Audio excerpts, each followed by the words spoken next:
Hola, muy buenas tardes. Yo soy la maestra Magda Olivia Puentes Pequeño y es para mí un gusto y un honor compartir en esta ocasión la vida de un gran personaje que vino a revolucionar la educación en nuestro país, José Vasconcelos. Destacado intelectual, filósofo, educador y político mexicano, quien fundó el Ateneo de la Juventud en 1909, tomó parte activa también en la Revolución de 1910, afiliado al maderismo y posteriormente al villismo. Elaboró también la reforma constitucional con la que fue creada la Secretaría de Educación Pública en 1921. Como titular de esta, construyó escuelas en zonas rurales y barrios obreros, se dio la tarea de modernizar el país y bajar considerablemente los altos índices de analfabetismo. Fue nombrado doctor honoris causa por la UNAM y por otras universidades latinoamericanas. Director de la Escuela Nacional Preparatoria, designado por Venustiano Carranza. Secretario de Instrucción Pública, nombrado por Eulalio Gutiérrez en noviembre de 1914 a enero de 1915. Fue rector de la Universidad Nacional de México, la cual acuñó el lema asignado por Adolfo de la Huerta. Del 9 de junio al 12 de octubre de 1921 fue secretario de Educación Pública. En 1921 a 1924 fue nombrado por Álvaro Obregón. Fue candidato también a la gobernatura de Oaxaca en 1924 y a la presidencia de la República en 1929. Fue miembro fundador del Colegio Nacional en 1943. A partir de 1946 dirigió algo que le apasionó tanto, que fue la Biblioteca de México. En 1953 ingresó a la Academia Mexicana de la Lengua. Fue autor de una amplia obra de textos literarios principalmente, en los que publicó sus memorias, sobre todo de carácter sociológico, histórico, filosófico. Habló también parte de su vida, publicó de hecho en el libro Ulises Criollo en 1935, en donde abarcaba parte hasta el asesinato de Madero y de Pino Suárez en 1913.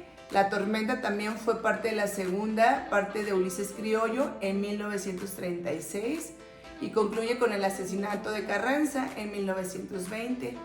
Fue profesor de la Universidad de Chicago, fue profesor huésped en la Facultad de Ciencias Sociales de la Universidad de La Plata y rector de la Universidad de Sonora.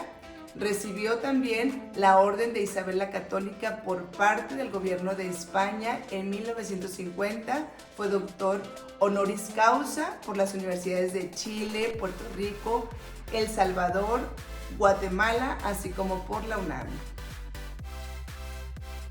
Siendo el rector de la Universidad Nacional, se asignó el objetivo artístico y cultural, estableciendo 3 departamentos: el de escolar, el de bellas artes y el de bibliotecas y archivos, que de hecho hasta la fecha sigue funcionando. También emprendió una campaña de alfabetización en México e impregnó en los universitarios un espíritu comunitario y un afán de colaboración revolucionaria. Traía todavía toda esta energía, esta efervescencia de la revolución. El 22 de octubre de 1920 se propone crear la SEP y es enviada de manera oficial a los legisladores. Posteriormente, en 1921, elaborar la reforma constitucional con la que fue creada la Secretaría de Educación Pública y es nombrado secretario de Educación Pública por el actual presidente Álvaro Obregón. Ya en su cargo, él construyó escuelas en zonas rurales, tenía esta idea de que a ningún niño le faltara educación.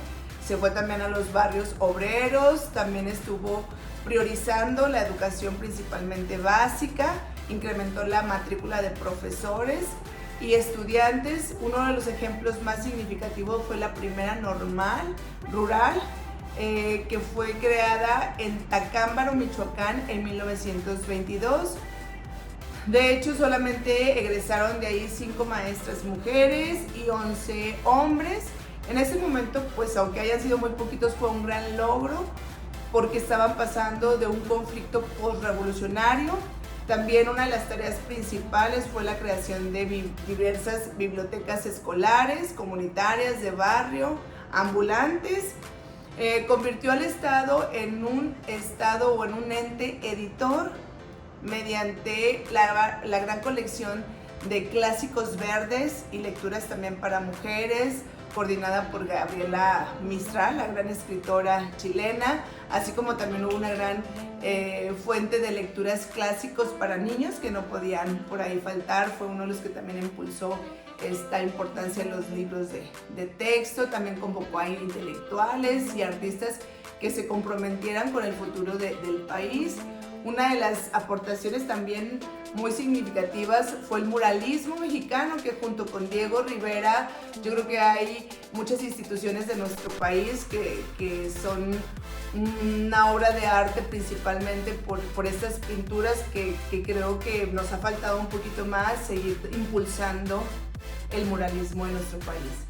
José Vasconcelos buscaba llevar hasta el más mínimo rincón de México el conocimiento, creando las bibliotecas en donde se encontraban obras clásicas, los clásicos griegos que no podían faltar, y él pretendía que todos los pueblos se conocieran la Ilíada y la Odisea. Decía que tenían que ser libros básicos para el aprendizaje de los mexicanos. Convocó a sus antiguos compañeros del Ateneo de la Juventud, que fueron parte de filósofos, intelectuales y artistas, con el fin de realizar un proyecto del Departamento de Enseñanza Indígena y el de desalfabetización.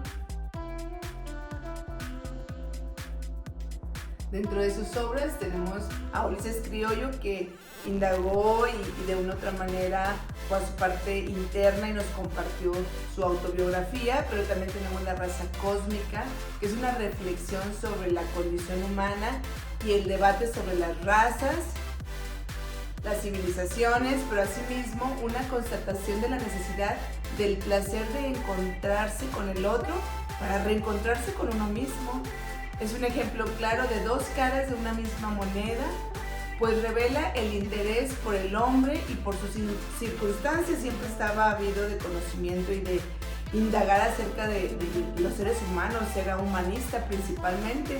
Esta obra estaba transformada en diferentes partes, una de ellas era principalmente teórica y una segunda que hablaba principalmente de todas las experiencias que fue acumulando en sus múltiples viajes, porque todos sabemos que le gustaba mucho viajar.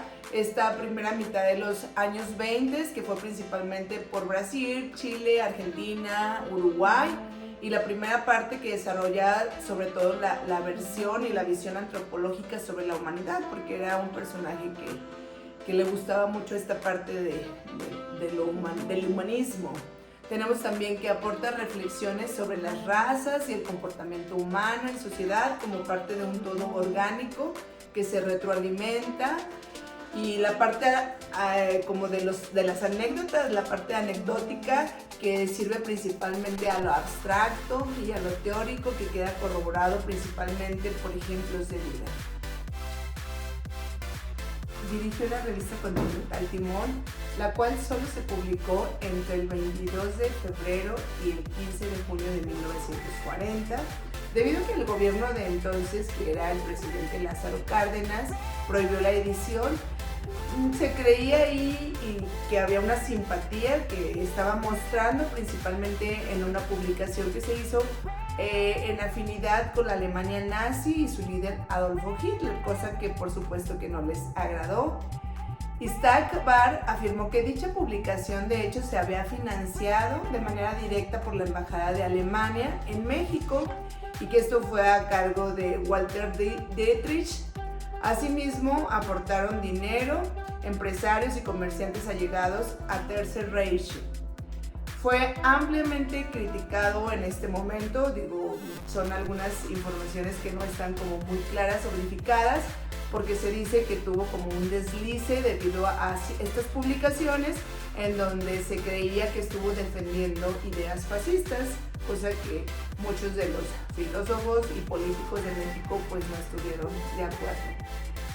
Entre muchos de sus aportes sabemos que se le reconoce por ser un gran político mexicano que vino a revolucionar la educación y uno de los principales aportes fue el lema de la UNAM: por mi raza hablará el espíritu, quien afirmó que dicho lema significaba la convicción por elaborar una cultura con tendencias nuevas.